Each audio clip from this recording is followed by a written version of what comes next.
In the tradition of Malcolm X, peace be unto you.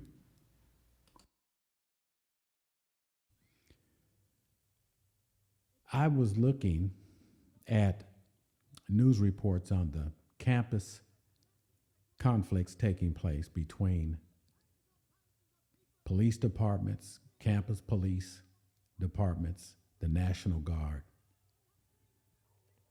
and students having a what we used to call a sit-in, a protest, in this case, against the genocide of Palestinian people living in the Gaza, and the refusal of the United Nations and, of course, the United States, our government, to intervene and mandate or force a ceasefire to stop Israel from killing thousands and thousands and thousands of innocent people. Now, the students are practicing their constitutional rights to free speech, the right to assemble peacefully, but they are being tagged as anti-Semitic. Now, I've talked about anti-Semitism several times over the course of the last 4 or 5 months. And the Israelis are not the only Semitic people in the Middle East and Africa. They're not the only Semitic people. So, and furthermore, Israel is a secular government. It's not an ethnic government by its own law. It is a secular government. It's not a religious government. And so the claim that these students are anti-Semitic in their speech is a false claim. They're criticizing Israel, the government, the secular government, for the atrocities that it has been committing and that it plans to commit probably in the near future. And so we have a real tragedy taking place on our university campuses where we want to encourage students to think, to read, to discover new ideas, and to have the full experience of the Constitution of the United States. But that's not the only problem that we have. We have a problem with leadership, obviously. None of the repression taking place on the campuses, the university campuses, would be occurring but for the politicians who are bonded to or bound to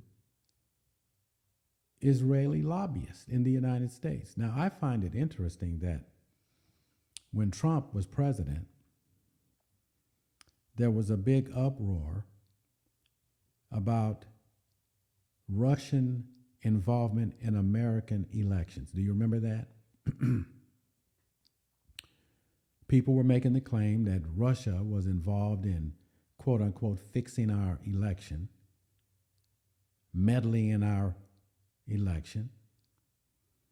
But here we have a situation in which Benjamin Netanyahu gets on camera and tells the American people to stop the students on campuses at universities that they attend from criticizing the Israeli government and obviously meddling in American political institutions through lobbyists trying to influence who's going to be the next president of the United States.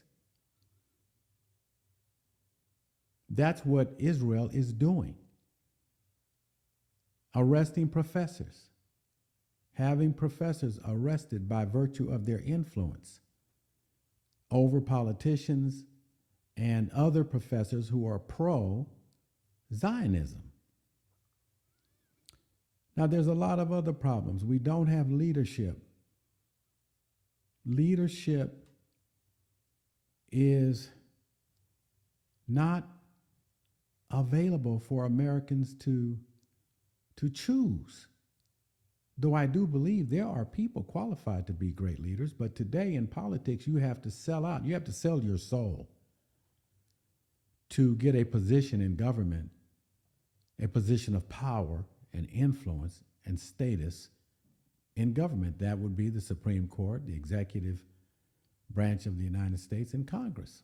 And of course, we can go through all the states, and we can even go down to the cities and counties and even small colleges, community colleges. Zionist lobbyists have their fingers in every nook and cranny of institutional life in the United States today. Everyone. And they are responsible for pressing those institutions to fire instructors, to run other politicians against politicians who try to vote their conscience. That's what we're facing. Now, when you get down into the African American community, there's no leadership at all. None. There's no religious leadership. We don't hear any voices from the African American religious community about the conflict in Ukraine. We don't hear their voices regarding the brutal repression of Gazans, Palestinians, by Israel. Nothing. In fact, we're not even getting taught a good theology at all. And we never have gotten taught a good theology by these people who claim to be religious leaders in the African American community. They're worthless. They're not worth a nickel. They're not worth a wooden nickel. And so we're faced with the continued deterioration of what we used to call the black family. We can question that now, whether it even exists. I've done statistical analysis, and I know that the marriage rate is down to something like 23% nationally, from a high of over 65% in 1950. So we're plummeting in terms of the numbers of families that are being formed. And I've also done statistical analysis demonstrating that our birth rates are plummeting. In fact, the U.S. agency that deals with vital statistics released a report last week or so that the fertility rate is down to 1.6 children or babies born per woman 15 to 45. When you get that low, it's pretty much highly unlikely that you're going to ever reboot back up to at least 2.1, which is to maintain the current population as it is. We should expect, given the economic crises and given the climate crises, that we're going to see that fertility rate drop to 1.4. And demographers pretty much argue that when a population gets to 1.4, it's just virtually impossible to reboot. And so we're at the end of the road. We're at the dead end. And I'm talking about America as a whole. The empire is collapsing.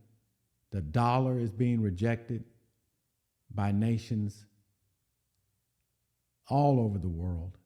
They're trying to make exchanges now in their own national currencies. And that's bad news for the economy, of course, here in the United States. Inflation is running rampant. Food prices are increasing. Gasoline prices are increasing.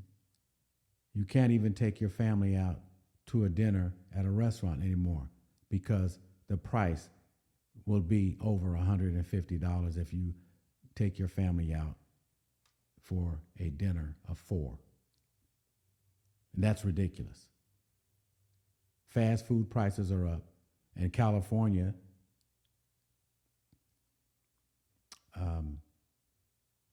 executed the law, the new minimum wage law, $20 per hour. So what employers are doing in California here, they're cutting hours, they're laying off workers, and we're talking about workers at fast food restaurants and other small retail offices. And so you go through San Francisco, you go through Oakland, you go through LA and other cities, and you see one business boarded up after another. I'm talking about major businesses, Walgreens and Macy's, and many other businesses have just boarded up. They're gone, and they're not coming back. And so it seems as though we're moving into a zone in which the only economy that we're going to have is a war economy. And because so many young people are unemployed, they may be more likely to join the military.